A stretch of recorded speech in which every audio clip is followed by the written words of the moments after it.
bien cuál es la expectativa con respecto a estos 20 minutos de ideas y de propuestas que quiero compartiros, pero pues ya lo veremos, ¿no? Quiero decir que no traigo ninguna experiencia concreta, ¿no?, práctica, ¿no?, sino una serie de propuestas y de ideas que desde mi perspectiva como economista y como mi posición política, siendo economista feminista, pues me gustaría aportar, ¿no?, para el debate. Ojalá pudiese deciros que hay un montón de experiencias prácticas en donde ya estamos haciendo todos estos cambios de modelo de sociedad. No, esto es un proceso y estamos construyéndolo, ¿no? Ya veremos a ver lo que sale de aquí. Bueno, por hilvanar un poco con lo que decía antes Gonzalo, yo me gustaría empezar diciéndoos que a mí esto de la politización de la vida cotidiana me encanta, porque aunque esté formulado así, realmente es que es uno de los lemas feministas pero más importantes, y es que lo personal es político. Y efectivamente, ¿no? Entonces, el pasar de repensarse que la política tiene que ver con algo que se hace en unas esferas y que no se traslada a las condiciones de vida cotidiana de las personas, de los hombres y de las mujeres, es como una falacia, ¿no? Es como pretender vivir en otro universo, ¿no? Ya ni siquiera. Bien, y para seguir con ello, que ese es el punto de enlace con respecto a la conferencia de Gonzalo, con la que coincido en gran parte de toda su intervención, me gustaría empezar con una cita y a ver si a partir de ella consigo arrancar, ¿vale? Una cita de Judith Butler, que dice Judith Butler, que en la necesidad de generar un modelo alternativo de sociedad para salir de este sistema, ¿no?, depredador y capitalista, necesitamos provocar una desidentificación colectiva con el capitalismo. Y yo digo, por supuesto, pero eso por sí solo no es suficiente, porque si no generamos una necesidad de asumir como un reto real en la práctica la despatriarcalización de la sociedad, estaremos cambiando los modos de producción, estaremos cambiando los sujetos que intervienen, pero el mecanismo de desigualdad estructural y de equilibrios estructurales por cuestión de género seguirá permaneciendo. Con lo cual, estaremos evitando posiblemente sistemas de dominación basados entre clases sociales, pero seguiremos manteniendo el sistema de dominación de género que este sistema patriarcal, aliado con este capitalismo voraz, perjudica, ¿no?, a esa politización de la vida cotidiana desde otra clave. Partiendo de ahí, me gustaría aportar algunas ideas y luego en el debate, si hay posibilidad y alguna os interesa, pues bienvenida sea. Claro, decir esto de despatriarcalizar la sociedad, pues yo sé que algunas personas podéis pensar, la palabreja se las trae, y eso, a ver, ¿cómo?, ¿no? ¿Qué hacemos?, ¿no? ¿Y qué quiere decir esto de despatriarcalizar? Bueno, y estáis en vuestro derecho de pensarlo, porque incluso a las que desde el feminismo, ¿no?, le estamos dando a debates sobre alternativas, propuestas y cómo llevarlo a la práctica, a veces hasta nos cuesta, ¿no?, llegar a sintetizar el cómo podemos hacer determinadas cosas. Bueno, yo empezaría diciendo quizá que partir de un reto de despatriarcalizar, en mi opinión, significa asumir que necesitamos reconocer que ha existido y sigue existiendo un monopolio del poder masculino y que ese monopolio del poder masculino se ha trasladado a través del principio de dominación fundamentalmente en la opresión sobre las mujeres y que se ha manifestado básicamente en la opresión y la sumisión a través de la expropiación de algo fundamental, que es la consideración del sujeto político. Y que partiendo de esta base, la expropiación o el expolio de las mujeres como identidad construida como un sujeto político con garantías plenas, a partir de ahí se desarrollan todos los mecanismos de desigualdad. Partir de ese reconocimiento significa también adoptar una posición política proactiva, es decir, y una vez asumido eso, considerándonos parte de ese mecanismo de opresión y de reproducción, qué es lo que yo individualmente y luego de manera colectiva voy a aportar para eliminar ese sistema, ese monopolio de poder masculino y de sistema de opresión. Esto no es una cosa de los hombres contra las mujeres ni de las mujeres contra los hombres, sino de asumir que en este sistema hombres y mujeres somos productos patriarcales. las mujeres por los procesos de socialización recibidos y cómo hemos construido la identidad de género, y los hombres por el mismo motivo, ¿no? Y que liberarnos e iniciar un proceso de cambio de modelo para despatriarcalizar requiere ubicarnos políticamente en lo personal y en lo político como ese tipo de productos patriarcales. Vale, dicho esto, le diría, porque a ver, ¿se puede hablar hoy en día o alguien cree que se podría argumentar que un proyecto de emancipación política, económica o social pueda plantear el reto de la justicia social si no aborda de una manera seria y rigurosa la necesidad de construir la justicia de género? No, o sea, no puede ser. Alguien me puede decir que no, pero ahí podemos jugar a argumentar y a contraargumentar, ¿no? Obviamente. En mi opinión, no es posible alcanzar una justicia social si no es previamente a través de un proceso garantista que nos permita alcanzar una justicia de género. Y en esto de la justicia de género, claro, otra palabreja, ¿no? Y alguien podríais decir también, vale, ¿y eso cómo? ¿Qué tenemos en cuenta? ¿Qué quiere decir ahora? ¿Que el cuántos y el cuántas vamos a tener que estar ahí equilibrando? Yo diría, bueno, no se trata de algo tan simplista. Son procesos complejos, pero podríamos pensar en algunos ejes que nos ayudasen a avanzar en ese camino y en algunas propuestas sobre políticas transformativas, ¿no? Dentro de las propuestas de políticas transformativas, a mí me gusta, por ejemplo, el planteamiento que tiene Nancy Fraser, que habla de las tres R's, ¿no? Las políticas de redistribución, políticas de reconocimiento y políticas de representación.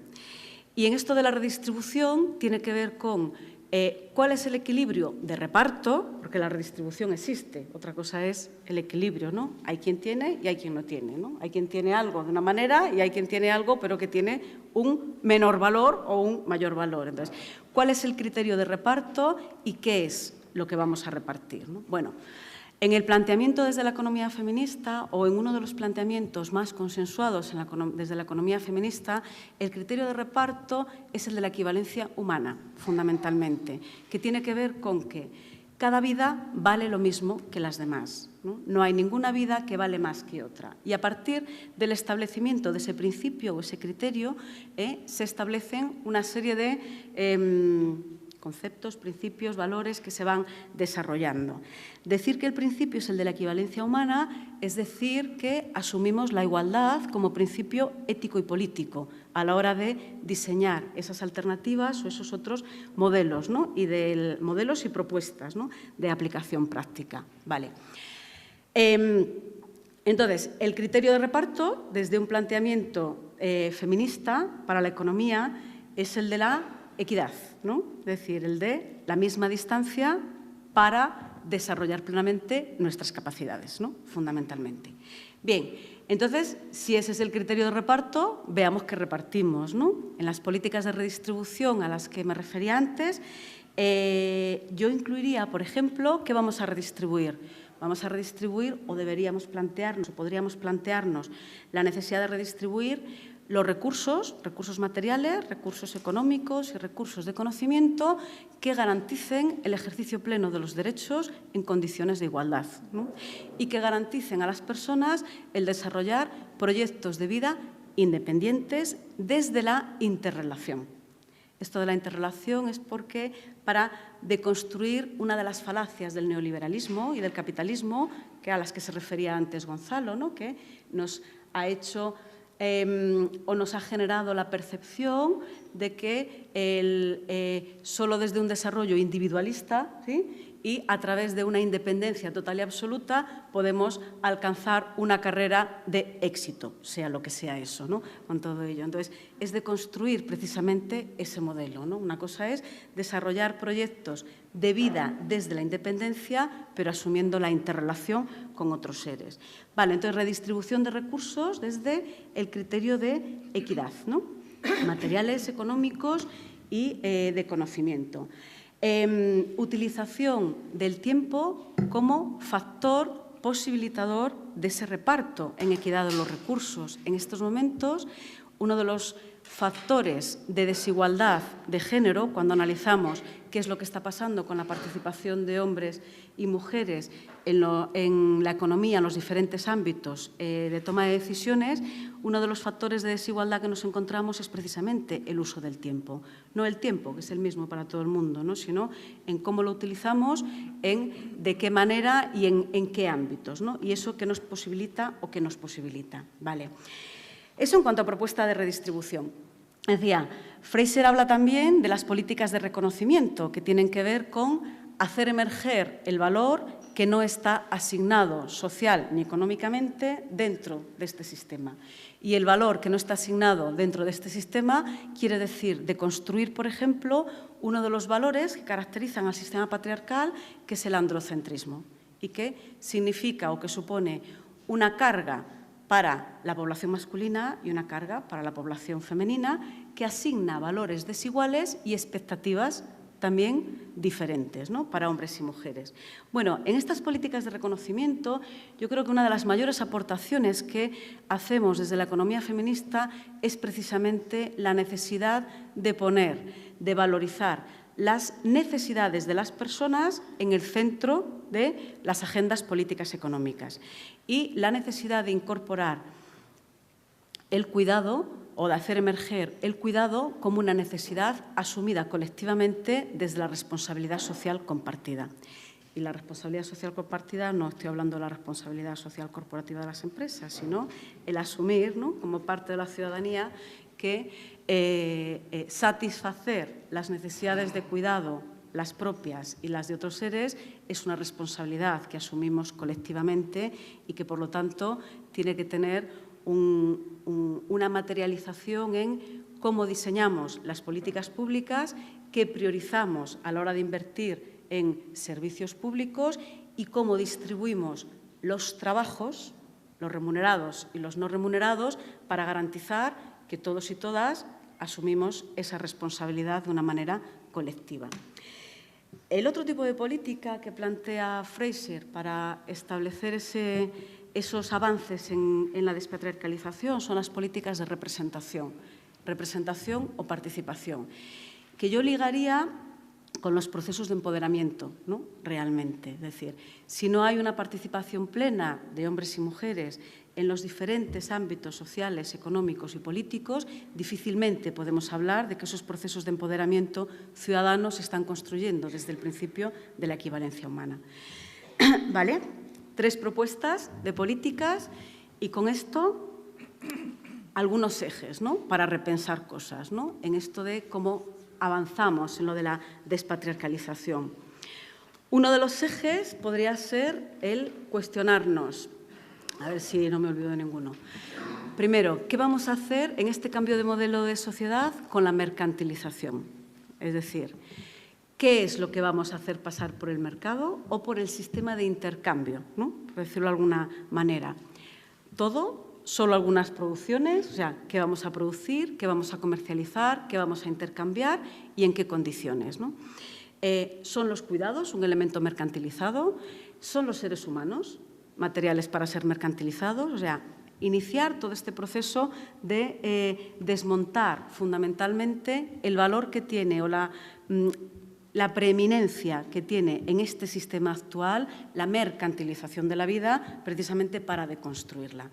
Una propuesta concreta que tiene que ver con deconstruir ese valor central de la mercantilización del trabajo y que va en la línea de políticas redistributivas, de reconocimiento y de representación en clave de equidad, es una propuesta muy concretita que os comparto para quien quiera tirar luego de este hilo, que es la propuesta de reparto del trabajo remunerado en cuanto a una propuesta concreta de reducción de jornada laboral máxima para todo el mundo, que esto significa repartir el empleo y facilitar, en mi opinión, obviamente, romper la dinámica de vivir para trabajar, trabajar para ganar, ganar para consumir, ¿no?, que es una de las dinámicas perversas que tenemos en este sistema actual, ¿no?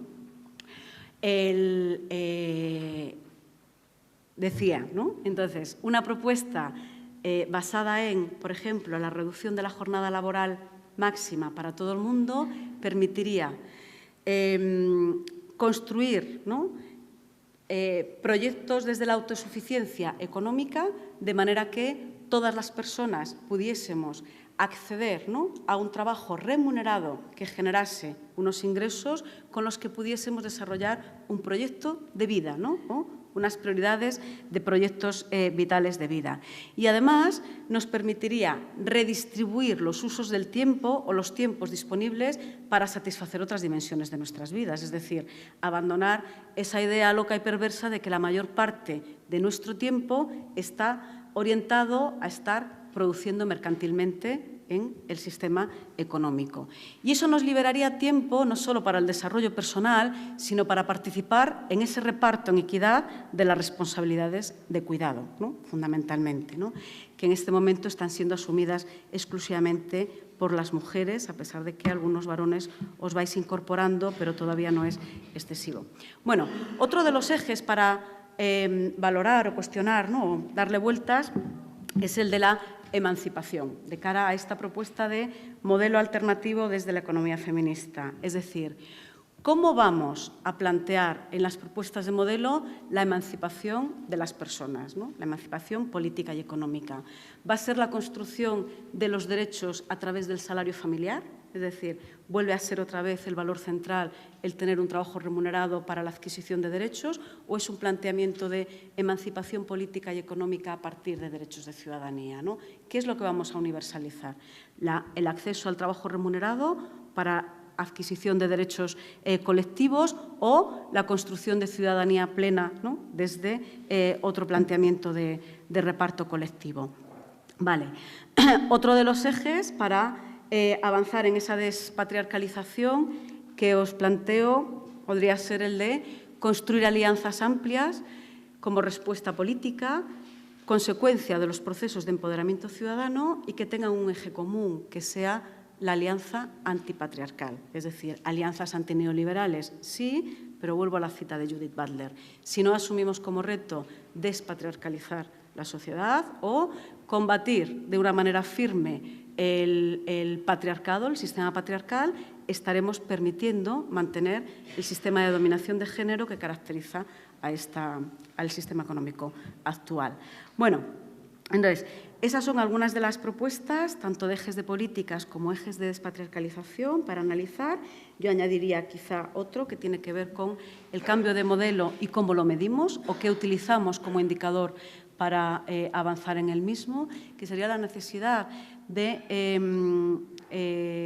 primero, de cuestionar los indicadores basados exclusivamente en el crecimiento monetarizado, ¿no?, que tenemos en este momento, que es el Producto Interior Bruto, el que se sigue utilizando como indicador por excelencia y que, por de pronto, no reconoce, no valoriza y no contabiliza gran parte del trabajo no remunerado que se realiza en la sociedad, fundamentalmente por las mujeres, y que tiene que ver con cómo se construye la calidad de vida desde la cotidianidad. Además, considera como elementos significativos del crecimiento desproducciones de valor o de calidad, como los efectos colaterales de desastres naturales, guerras, ¿no?, ¿vale? Todo ello, y producción armamentística, y, en definitiva, tiene sesgos importantes no solamente desde la perspectiva de género. Bueno, pues entonces, en esta generación de modelos y de alternativas, desde un planteamiento feminista, orientaríamos o propondríamos desarrollar otro tipo de indicadores de medición que realmente midan el cómo establecemos los principios de equivalencia y de equidistancia en el acceso a recursos y en la participación colectiva, en cómo construimos la calidad desde la cotidianidad, de la vida cotidiana, y eso cómo faculta o posibilita a las personas, a mujeres y hombres, para el desarrollo de sus capacidades plenas, en el sentido de la propuesta de capacidades humanas de Amartya Sen y Martha Nussbaum. Bien. Ya estoy acabando, ¿verdad? Vale. Ok. Bien, entonces, solo para finalizar, porque ya he agotado el tiempo y luego, si queréis entrar en el debate, pues aportamos alguna cosilla más. Acabaría con otra cita, me gustaría acabar con otra cita, compartiros, en este caso de una feminista hispana de aquí del Estado español, Concepción Arenal, que decía: las cosas son imposibles mientras lo parecen, ¿no? Así que el cambio es posible, podemos construirlo. Gracias.